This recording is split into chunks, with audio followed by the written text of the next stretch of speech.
నమస్తే అండి, welcome to మైరాస్ world. ఈరోజు వీడియోలో బియ్యం పిండితో చెకోడీలు ఎలా చేయాలో చూపించబోతున్నాను. చాలామందికి బియ్యం పిండితో చెకోడీలు చేసేటప్పుడు పిండి విరిగిపోతూ ఉంటుంది. అలా కాకుండా మీరు ఈ వీడియోలో చూపించినట్టుగా చేసినట్లయితే మైదా పిండితో మనం ఏ విధంగా అయితే చేసుకుంటామో అలాగే వస్తాయండి. చెకోడీలను చేయడానికి ముందుగా ఒక మిక్సింగ్ బౌల్ని తీసుకోవాలి. ఇందులో ముందుగా 2 కప్పుల బియ్యం పిండిని వేసుకోవాలి. తర్వాత 2 టేబుల్ స్పూన్ల శనగపిండిని వేసుకోవాలి.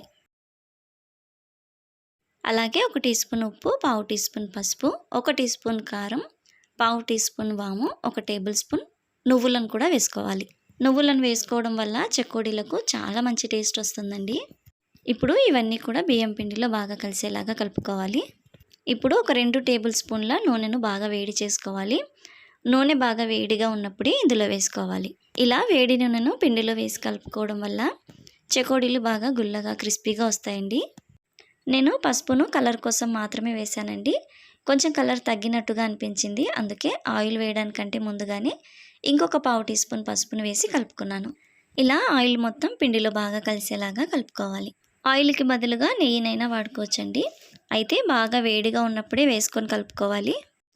ఆయిల్ని వేసుకున్నా నెయ్యిని వేసుకున్నా ఈ విధంగా వేడి చేసి వేసుకోవడం అనేది అస్సలు స్కిప్ చేయకూడదండి. ఎందుకంటే ఇలా వేడి చేసి వేసుకోవడం వల్ల చెకోడీలు చాలా క్రిస్పీగా వస్తాయి. ఇప్పుడు స్టవ్ ఆన్ చేసి ఒక ప్యాన్ని పెట్టుకొని ఇందులో 1.5 కప్పు నీళ్ళను వేసుకోవాలి. 1/2 కప్పు నీళ్ళను వేసే వీడియో క్లిప్ మిస్ అయిందండి. నీళ్ళు కొంచెం వేడెక్కిన తర్వాత 1 టేబుల్ స్పూన్ నెయ్యిని వేసుకోవాలి. ఇక్కడ నీళ్ళను బియ్యం పిండిని ఏ కప్తో అయితే వేసుకున్నామో అదే కప్తో వేసుకోవాలండి. నేను 2 కప్పుల బియ్యం పిండికి 1.5 కప్పు నీళ్ళను వేసుకున్నాను. తర్వాత నీళ్లు బాగా మరుగుతున్నప్పుడు బియ్యం పిండిని ఇందులో వేసుకొని కలుపుకోవాలి. బియ్యం పిండిని నీళ్ళలో వేసిన వెంటనే స్టవ్ ఆఫ్ చేసేసుకోవాలండి. పిండిని వేసి బాగా కలుపుకున్న తర్వాత ఇప్పుడు దీనిపైన మూత పెట్టేసి ఒక 10 నుంచి 15 నిమిషాలు అలాగే వదిలేయాలి. ఒక 15 నిమిషాల తర్వాత చూసినా కూడా పిండి బాగా వేడిగానే ఉంటుందండి. పిండి బాగా వేడిగా ఉన్నప్పుడే కలుపుకోవాలండి, అప్పుడే ముద్దలాగా తయారవుతుంది. పిండి బాగా చల్లారిన తర్వాత కలుపుకున్నట్లయితే అస్సలు ముద్ద కట్టదండి, అలాగే పొడి పొడిగా ఉంటుంది. పిండి బాగా వేడిగా ఉన్నప్పుడే కలుపుకోవాలి కాబట్టి ఇక్కడ వీడియోలో చూపిస్తున్నట్టుగా చేతులను మధ్య మధ్యలో తడి చేసుకుంటూ కలుపుకుంటే సరిపోతుంది. లేదా ఒక తడి క్లాత్ని తీసుకొని పిండి పైన పరిచేసి ఒత్తుకోవచ్చు. ఇలా చేయడం వల్ల కూడా చేతులు కాలకుండా ఉంటాయండి. ఇక్కడ వీడియోలో చూపిస్తున్నట్టుగా ఈ విధంగా బాగా ప్రెస్ చేస్తూ కలుపుకోవాలి. ఇలా గట్టిగా ప్రెస్ చేస్తూ కలుపుకోవడం వల్ల మీరు ఇక్కడ వీడియోలో చూస్తున్నారు కదా, ఈ విధంగా సాఫ్ట్గా అవుతుందండి. ఇది చపాతీ పిండిలాగా మరి మెత్తగా కాకుండా కొంచెం గట్టిగా కలుపుకోవాలి. తర్వాత ఇక్కడ మీరు వీడియోలో చూస్తున్నారు కదా, ఈ విధంగా పిండికి బాగా ప్రెజర్ ఇస్తూ ఇలా కలుపుకోవాలి.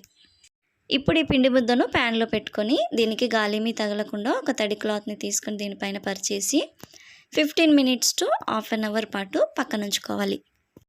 ఇలా చేయడం వల్ల పిండి చాలా సాఫ్ట్గా అవుతుందండి. ఇలా సాఫ్ట్గా అవ్వడం వల్ల చెకోడీలు చేసేటప్పుడు పిండి విరిగిపోకుండా ఉంటుంది. హాఫ్ అన్ అవర్ తర్వాత కొంచెం పిండిని ఈ విధంగా తీసుకొని ఇలా బాగా సన్నగా రోల్ చేసుకోవాలి. తర్వాత ఇక్కడ వీడియోలో చూపిస్తున్నట్టుగా పిండిని ఈ విధంగా వేళ్ళకు చుట్టేసి కట్ చేసి ఎడ్జెస్ని కలిపేసుకోవాలి. ఇలాగే అన్నిటినీ రింగుల్లాగా చుట్టేసుకోవాలి.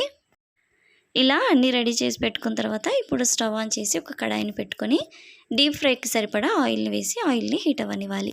చెకోడీలను కాల్చుకోవడానికి ఆయిల్ బాగా వేడెక్కాలండి. ఆయిల్ కరెక్ట్గా వేడైందా లేదా అని తెలుసుకోవడానికి ఇలా కొంచెం పిండిని వేసి చూసుకోవాలి.